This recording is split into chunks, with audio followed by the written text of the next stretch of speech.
So this week's news headlines are out, and Canada is ranking among the world's most frothiest markets, only surpassed by New Zealand. And the question is, why are we in this situation, and what does the data really tell? What's the real story going on here versus what the headline is actually talking about? But before we get into all of that, do me that favor, hit that subscribe button, hit that notification bell, please hit that like button so more people like you can see this video, and don't forget about a race to 25,000 subscribers, where one lucky subscriber, I sincerely hope it's you, is going to win $5,000 to put towards their TFSA, RESP, RSP, or just to simply pay down their mortgage. It's completely up to the winner. It's free, it's easy, it's definitely worth it, so go ahead and click that subscribe button. The definitive guide on how to manage your credit, product, penalty, price, in that order. It's never been more important to get your mortgage right. Okay, so real estate markets across the world are now showing signs of being in a bubble similar to 2008. At least that's what the headline says. And this is yet another case of my least favorite and probably the least reliable housing market indicator rearing its ugly head in the headlines once again. And that is the price to income ratio, which is highly unreliable and is being used in this case to essentially create a headline that is just not reasonable. So I'm going to jump you in here real fast to the Bloomberg.com Bloomberg Wealth section. This is behind a paywall with Bloomberg. It is not the BNN Bloomberg site, but the global one. This article made both the Financial Post and BNN Bloomberg in Canada, but I went and found the international version of this article primarily because it has significantly more data and one really interesting chart. And basically the gist of this is that real estate prices across the world are flashing warning signs that haven't been seen since the 2008 financial crisis.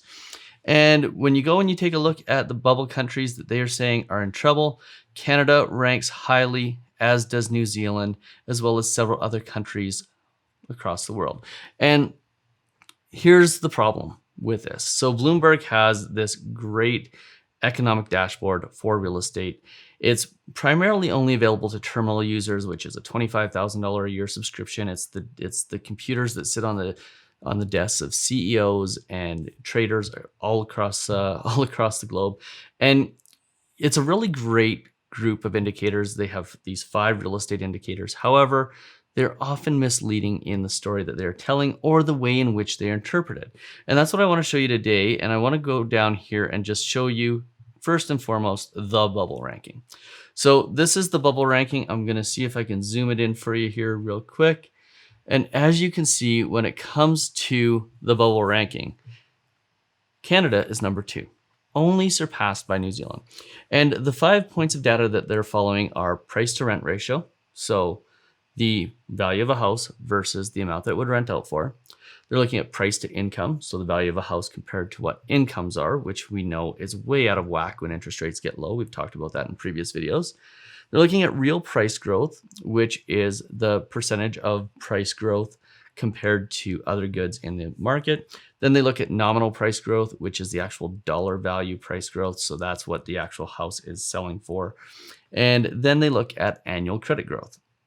And when you take a look at all of these factors combined, they basically used a metric to determine which ones of these have the highest priority with respect to indications of a bubble. And then they've ranked that based on an average. And as you can see, New Zealand comes in at the number 1 most frothiest market. And Canada comes in at the number 2 most frothiest market. And so on and so forth. US coming in at number 7, right down till you get to Japan, which has had historically low interest rates for the last 25 years, which is ranked in 23rd place. Now, what's interesting is when you look at Japan, their price to rent ratio and their price to income ratios are around 87 to 78. And I'm guessing a lot of the reason for that is that the market there has just had time to go ahead and figure out what the pricing should look like in that market after 25 years of really low rates. Now, before I get into my explanation and my commentary on this, I also want to show you this graph because this is the housing affordability gauge. And you can see back in 2007, 2008, this was when the market was pre-2008 financial crisis. The ratio here was around 112.6, and now you see it running up globally into this 116.9% range. Now, here's the thing. Here's the thing about this graph is this isn't an actual affordability graph like you would get from RBC Economics, where they look at the actual percentage of incomes that is going towards housing. This is purely based on price to income and price to rent indexes.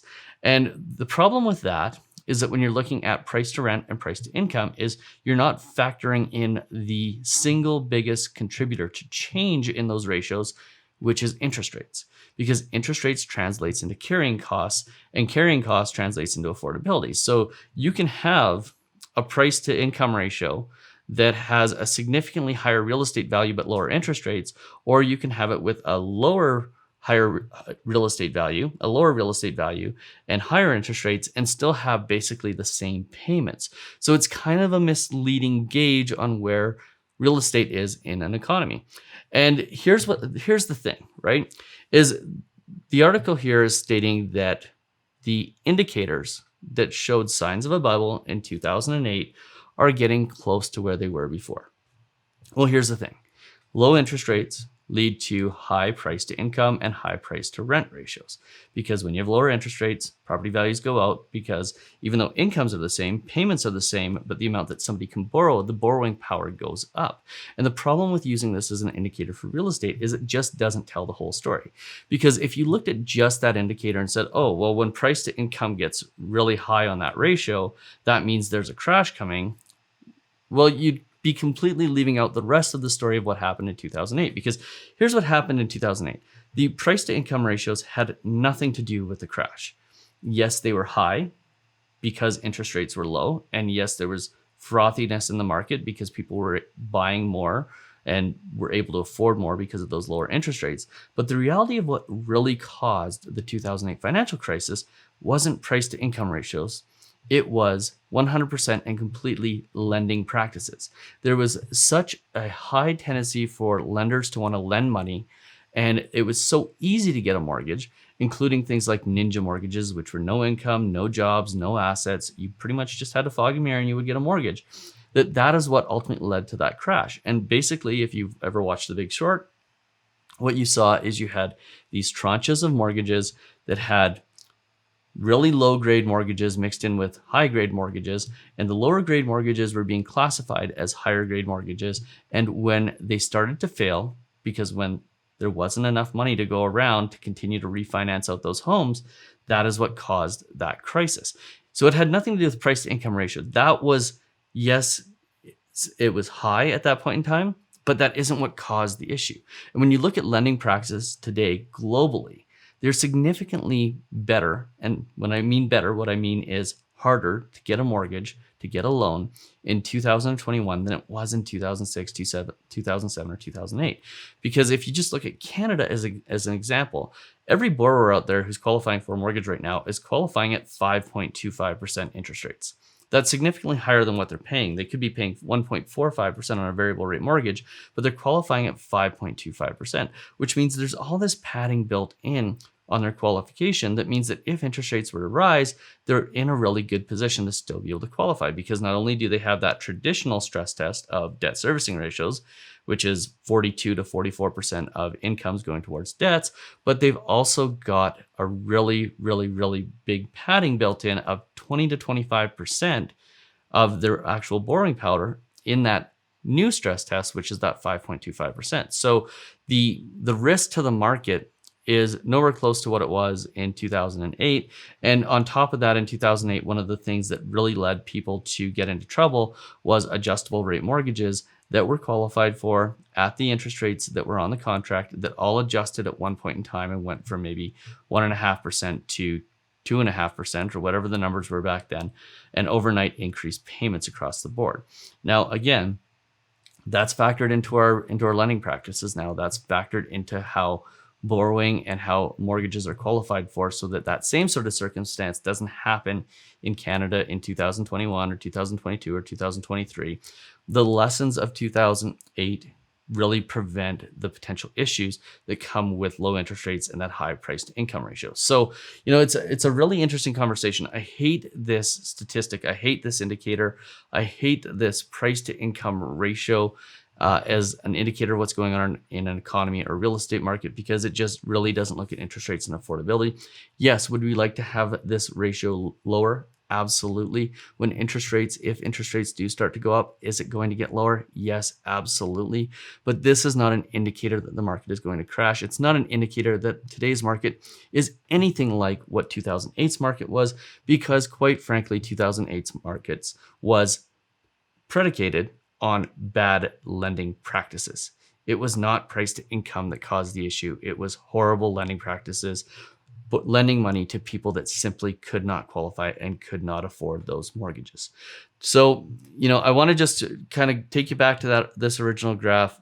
Yeah, we'd like to see price to rent ratios lower. We'd like to see price to income ratios lower. But at the end of the day, these are higher because of lower interest rates. When interest rates do start to go up, these will start to come down. What I think is really important to note here is that when you've got price growth of 8.7 and 10%, and you see annual credit growth not be in line with that. So in other words, our credit growth is actually slower than the increases in home values. That's a good sign. That means people are actually borrowing a little bit less than how much the values are actually going up. So, I'd like to again see that number lower. But again, these are all indicators and all numbers that just from an overall economic sense and an overall health of the Canadian real estate market sense, they don't really tell a very good story. If you want to see the one that does tell a really good story, go and take a look at that RBC Affordability Index. It comes out, I believe, on a quarterly basis, and it by far is a way better indicator than what this is. So if you found this video useful, we've got a couple of courses for you. We've got Secrets to Getting the Lowest Interest Rate. We've got the First Time Homebuyer Bootcamp that I'll link to in the descriptions below. One of those will have a 50% discount coupon off of the already discounted price. Those courses are designed to give you 10 to 50 times your money back. In fact, we've got a special offer from Mortgage 360 in both of those courses to make sure that you get at least 10 times your money back guaranteed. And most of the people who are taking those courses are finding that the information provided is enlightening them to the mortgage world and what it really means to get a mortgage in Canada or buy a house in Canada. And all the insider tips and tricks that are in that course are really leading people to make better borrowing decisions. So I sincerely hope that you'll jump into one of those courses. And if you don't, do me that other favor, then hit the subscribe button, hit that notification bell, and don't forget about our race to 25,000 subscribers. I sincerely hope that it's you that will be the winner. Cheers. We'll see you on the next video.